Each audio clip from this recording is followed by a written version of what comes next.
کوفہ معلوم ہے کہاں ہے؟ کوفہ عراق میں ہے. عراق کی سرزمین میں ایک شہر ہے کوفہ اور ایک شہر ہے بصرہ. کوفہ جو سلطنت اسلامیہ کی دارالسلطنت وہ شہر تھا.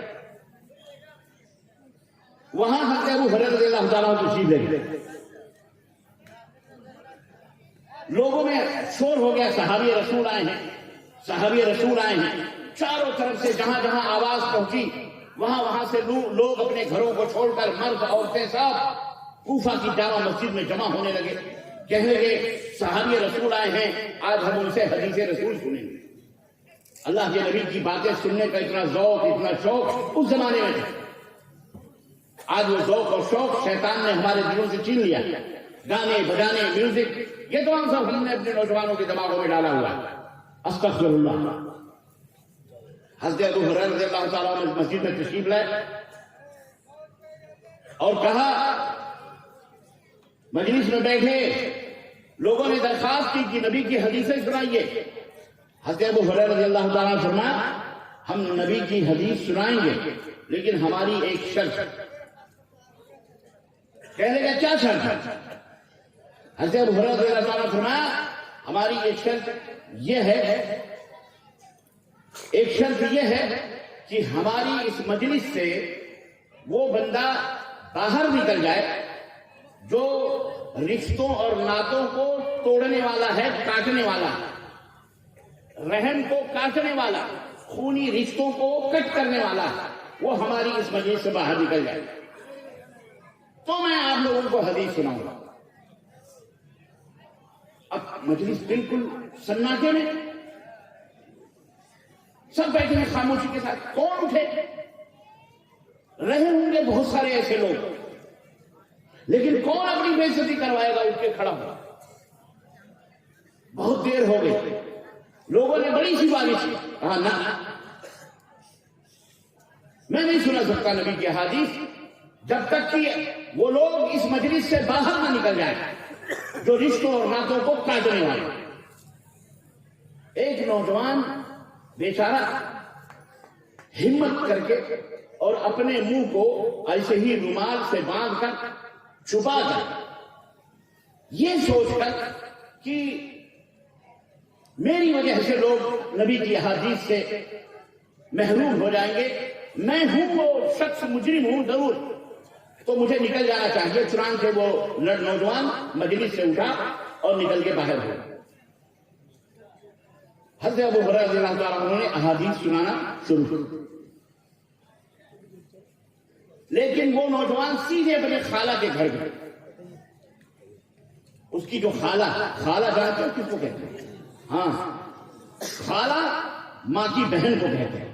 خالہ بھی ماں کے درجے میں ہوتی ہے.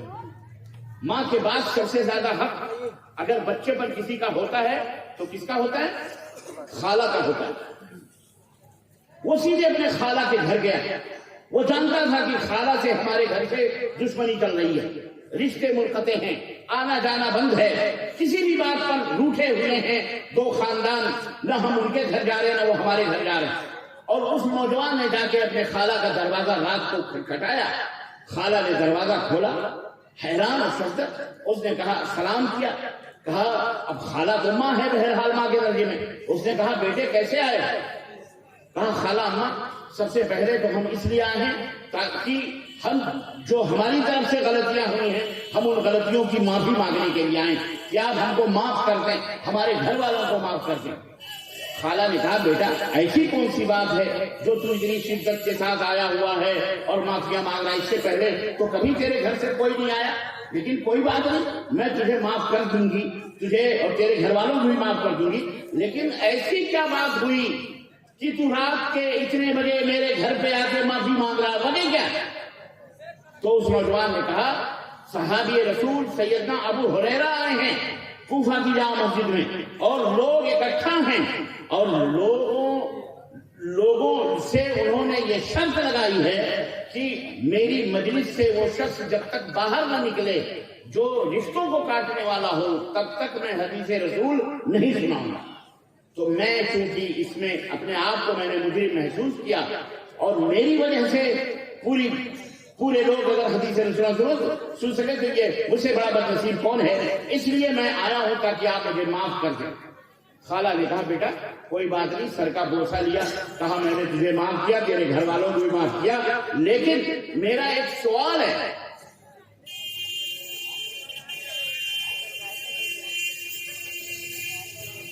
میرا ایک سوال ہے اور وہ سوال یہ ہے کہ تم واپس جاؤ گے مجلس میں تو ابو ہریرہ رضی اللہ تعالیٰ عنہ سے پوچھنا کہ صحابی رسول آپ کو حدیثیں سنانا تھی، آپ حدیثیں سنا دیتے، آپ نے یہ شرط کیوں لگائی کہ رشتوں کو کاٹنے والا اور توڑنے والا اس مجلس سے باہر نکل جائے؟ اس کی کیا وجہ؟ اللہ اکبر۔ وہ نوجوان مجلس میں آیا، سیدنا ابو ہریرہ خدمت میں حاضر ہوا اور کہا کہ میری خالہ نے آپ کو سلام بھیجا اور ایک سوال کیا ہے انہوں نے، اور وہ سوال یہ ہے کہ آپ کو نبی کی احادیث سنانا تھی، آپ سنا دیتے، اپنا کام کر دیتے، جس کو نصیحت لینا تھی لے لیتا، لیکن آپ نے یہ شرط کیوں لگائی کہ ہماری مجلس سے وہ شخص نکل جائے جو شخص رشتوں اور ناتوں کو توڑنے والا ہے، کاٹنے والا ہے، جب تک وہ نکلے گا نہیں تب تک احادیث رسول میں نہیں سناؤں گا، یہ شرط کیوں لگائی؟ تو سیدنا ابو ہریرہ رضی اللہ تعالیٰ عنہ نے ارشاد فرمایا، سنو میں نے یہ شرط اس لیے لگائی کہ میرے ان کانوں نے اپنے نبی سے یہ حدیث سنی ہے، یہ بات سنی ہے کہ اللہ کے رسول صلی اللہ علیہ وسلم نے فرمایا کہ جس محفل میں، جس مجلس میں رحموں کو کاٹنے والا موجود ہو، رحموں کو توڑنے والا موجود ہو، خونی رشتوں کو ختم کرنے والا موجود ہو، اگر وہ شخص کسی مجلس میں حاضر بھی ہے تو اس کی نحوست سے اللہ تبارک و تعالیٰ کی رحمت اہل مجلس پہ نازل نہیں ہوگی، اہل مجلس پہ نازل بولو نہیں ہوگی۔ عزیزو، یہ شہادت گہے الفت میں قدم رکھنا ہے، لوگ آسان سمجھتے ہیں مسلمان ہونا، ذرا ذرا سی بات پر رشتے اور ناطے ہم کاٹ لیتے، ذرا ذرا سی 4 انگل کی زمینوں پر، ذرا ذرا سی زبان پر ہم اس طرح سے اپنے ناطوں کو ختم کر دیتے ہیں جیسے ہمارا کوئی تعلق ہی نہیں۔ گھروں کے اندر دیواریں کھڑی ہو جاتی، بھائی بھائی کے اندر جنگیں شروع ہو جاتی۔ کیا یہی اسلام ہے؟ کیا یہی اسلام اسی بات کا ہمیں اللہ اس کے رسول نے حکم دیا تھا؟ اسلام تو آیا تھا شیر و شکر بنانے کے لیے، اسلام آیا تھا دشمنوں کو دوست بنانے کے لیے، اسلام آیا تھا اللہ کی رحمتوں سے دور رہنے والوں کو رب کی رحمتوں میں لانے کے لیے، اسلام آیا تھا ٹوٹے ہوئے دلوں کو توڑنے کے لیے، اسلام آیا تھا رشتوں اور ناطوں کو معتبر بنانے کے لیے، اسلام آیا تھا حرام چیزوں کے ختم کرنے کے لیے، اسلام آیا تھا عدل و انصاف کو قائم کرنے کے لیے، اسلام آیا تھا دلوں کو سرور بخشنے کے لیے، اسلام آیا تھا برسہ برس کے خونی داستانوں کو بند کرنے کے لیے، اسلام آیا تھا خون کے بدلے خون لینے کے لیے، اسلام آیا تھا معاشرے اور سماج کو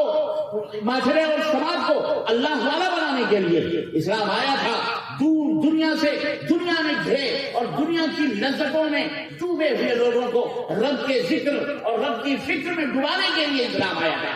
اسلام اس لیے نہیں آیا تھا کہ گھر گھر سے دشمنیوں کی بدبوئیں اٹھیں اور دلوں کے اندر بغض اور حسد کے الاؤ جلیں، آگ جلیں، آنکھوں سے انگارے نکلیں، زبانوں سے شعلے نکلیں اور گھر گھر کے اندر دشمنیاں پیدا ہو، بھائی بھائی کے رشتے ناطے ختم ہوں، آپسی میاں بیوی کے رشتے ختم ہوں، خاندان کے رشتے ناطے ختم ہوں، آپس کے اندر گاؤں گاؤں بستی بستی کے اندر دشمنیاں پیدا ہو۔ اسلام اس لیے نہیں آیا تھا، لیکن آج یہ سارے مناظر ہمارے معاشرے کے اندر اور ہمارے سماج کے اندر موجود ہیں۔ اگر یہ شرط میں یہاں لگاؤں، رب کی قسم ہے آدھا پنڈال میرا خیال ہے خالی ہو جائے گا کہ یہاں ہم ہیں وہ جو رشتوں ناطوں کو کاٹنے والے سب سے زیادہ، اور اپنے آپ کو مسلمان بھی کہتے ہیں۔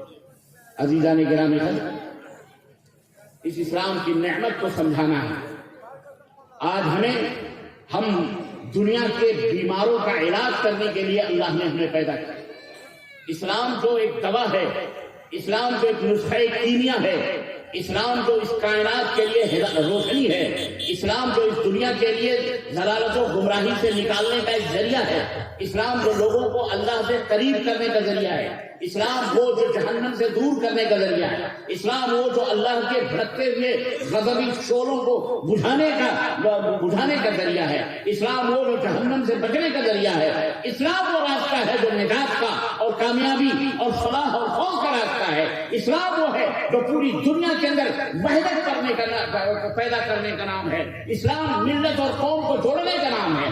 آج ہم مسلمان اسی اسلام کے نام پر اپنے غیروں کو جوڑنا جو دور کی بات رہی، اپنے اہل وطن سے جوڑنا تو بڑی دور کی بات رہی میرے محترم، بڑے افسوس کی بات ہے اسلام کا نام لے کر ہم نے کلمہ پڑھنے والوں کی صفوں میں اختلافات کے بیچ بوئے ہیں، انہیں الگ الگ کیا ہے، مسجدیں الگ کی، مدرسے الگ کیے، ادارے الگ کیے، جناب عالی خونی رشتوں کے اندر دراڑیں پڑ گئی اور نہ جانے کیسے کیسے طوفان بدتمیزی، اسٹیج الگ ہوئے، تقریر الگ ہوئی، قرآن کو بھی بانٹا گیا، حدیث کو بھی بانٹا گیا، اللہ رسول کو بھی بانٹنے کی کوشش۔ یہ ہم مسلمان وضع منفعت ایک ہے، اس قوم کا نقصان بھی ایک ہی، سب کا نبی، دین بھی، ایمان بھی ایک، حرم پاک بھی، اللہ بھی، قرآن بھی ایک۔ کیا بڑی بات تھی ہوتے جو مسلمان بھی ایک، کیا بڑی بات تھی ہوتے جو مسلمان بھی ایک۔ فرقہ بندی ہے کہیں اور کہیں ذاتیں ہیں، کیا زمانے میں پنپنے کی یہی بات ہے؟ اگر فرقوں سے بچے تو ذات پات کے جھگڑوں میں پڑے ہوئے، یہ شیخ ہے، یہ سید ہے، یہ پٹھان ہے، یہ جڑاہا ہے، یہ دنیا ہے، اور اس سے بچے تو یہ گورا ہے، تو یہ کالا ہے، تو یہ چھوٹا ہے، تو یہ بڑا ہے، اس کے گھر کھانا پینا نہیں، اس کے گھر اٹھنا بیٹھنا نہیں، اس کے ہاتھ مختلف قسم کی خرافاتوں کے اندر ہماری زندگیاں بسر ہو رہی ہیں۔ اسلام ایک عظیم نعمت ہے، دنیا کی تمام چیزیں نعمت ہی نعمت ہے، لیکن ان میں سب سے بڑی نعمت اور سب سے بڑی دولت اسلام ہے، اور جو اسلام اس دنیا میں نہیں بنا۔ سنو نوجوانوں، میرے بچوں، میرے بھائیوں، میری بہنوں، میری بیٹیوں، سنو میری ماؤں، بزرگوں سے تو خیر اب اتنا معاملہ حل نہیں ہو سکتا، لیکن آنے والے نسلوں اور ملک کے اندر آنے والی نسلوں کے تم معمار ہوگے، تمہیں قیادت کرنی ہے، تمہیں رہنمائی کرنی ہے اپنے وطن کی، سیاسی طور پر، معاشی طور پر، اقتصادی طور پر، روحانی طور پر، دینی طور پر، ہر فیلڈ کے اندر، ہر میدان کے اندر۔ میرے نوجوانوں، میرے بزرگ، میرے نوجوانوں اور میری آنے والی نسل کے لوگوں، میرے بعد آنے والے بچوں، یاد رکھو تمہیں اس ملک کی تقدیر کو بدلنا ہوگا، تمہیں اس ملک کے اندر امن و سلامتی کی استھاپنا کرنا پڑے گی، تمہیں اس ملک کے اندر تبدیلی پیدا کرنے کی ضرورت ہے، تمہیں اسلام جیسے نظام اور اسلام جیسے قوانین کو سمجھ کر اس کے مطابق برادران وطن سے اپنے معاملات کو حل کرنے کی حل کرنا ہے تمہیں آگے چل کر کے۔ تمہیں رب کا قرآن ایک ہاتھ میں لے کر اور ایک ہاتھ میں محمد رسول اللہ صلی اللہ علیہ وسلم کا فرمان لے کر دنیا کے اندر پھیل جانا ہے، دنیا کے گوشے گوشے کے اندر تم کو جا کر اللہ کا پیغام پہنچانا ہے، اللہ اس کے رسول کی باتیں بتانی۔ اس لیے میں اسلام کی اہمیت کو آپ کے ذہنوں میں، آپ کے دماغوں میں ڈالنا چاہ رہا ہوں کہ اسلام کو معمولی نہ سمجھو، اسلام کوئی آگ کا بنایا ہوا، زمین کے اوپر کسی انسان کا بنایا ہوا دین نہیں ہے۔ اور یہ بھی یاد رکھو، مذہب کہنے والوں، اسلام کوئی مذہب نہیں ہے، اسلام ایک دین ہے، مکمل دین ہے۔ اسلام کوئی مذہب اور دین میں فرق ہے۔ میں توجہ چاہوں گا اپنے علماء حضرات، اسلام کوئی مذہب نہیں ہے، اسلام اور مذہب میں فرق ہے، اسلام دین ہے، دین اور مذہب میں فرق ہے۔ مذہب اس راستے کو کہتے ہیں، مذہب اس روڈ کو کہتے ہیں، مذہب اس چلے ہوئے راستوں کو کہتے ہیں جسے انسان نے بنایا ہے، جو انسانوں کی سوچ سے وہ راستہ متعین ہوا ہو اسے مذہب کہا جاتا ہے۔ لیکن جس راستے کو اللہ نے بنایا، آسمان والے نے بنایا، جس راستے کو ہمارے تمہارے خالق نے بنایا، جس راستے کو زمین اور آسمان کے پیدا کرنے والے نے بنایا ہے، جس راستے کو چاند اور ستاروں کے بنانے والے نے بنایا ہے، اس راستے کو اسلام کہتے ہیں، اسے دین کہا جاتا ہے۔ اسے کیا کہا جاتا ہے؟ دین۔ آئندہ اپنی زبانوں پر یہ نہ کہنا کہ اسلام ایک مذہب ہے، اسلام مذہب نہیں ہے، اسلام دین کا نام ہے، اور یہ دین آسمان میں بنا ہوا ہے۔ اور یہ بات بھی سنو، دنیا کے اندر بہت سارے شکوک و شبہات ہمارے تمہارے اور اسلام کے خلاف پھیلانے والے بکواس کرتے ہیں، جاہل گوار، جنہیں سلیقہ بھی نہیں طہارت کا اور پاکی اور صفائی کا، جنہیں کپڑا پہننے کا ڈھنگ اور وتیرہ ہم نے بتایا ہے، ہمارے اسلام نے جنہیں چلنا سکھایا، جس اسلام نے بدن ڈھانکنا بتلایا، بدن بھی ڈھانکنے کی تمیز نہ تھی، آج وہی ہماری کمزوریوں پر اور ہماری بدعمالیوں کی وجہ سے ہم نے جو تباہی اور بربادی ہوئی ہے اس کی وجہ سے آج ہمارے اوپر زبان کھولتے اور کہتے ہیں کہ مسلمان ایسے ویسے، اور اسلام کے بارے میں کہتے ہیں کہ اسلام جو ہے اسی دنیا کا بنا ہوا، اسلام نیا دین ہے، نیا مذہب ہے، نیا دھرم ہے۔ 1400 برس پہلے محمد صلی اللہ علیہ وسلم نے اسلام کی استھاپنا کی ہے، اسلام کی بنیاد رکھی ہے، تمہیں بتانا پڑے گا۔ اور میرے بچوں، میرے نوجوانوں،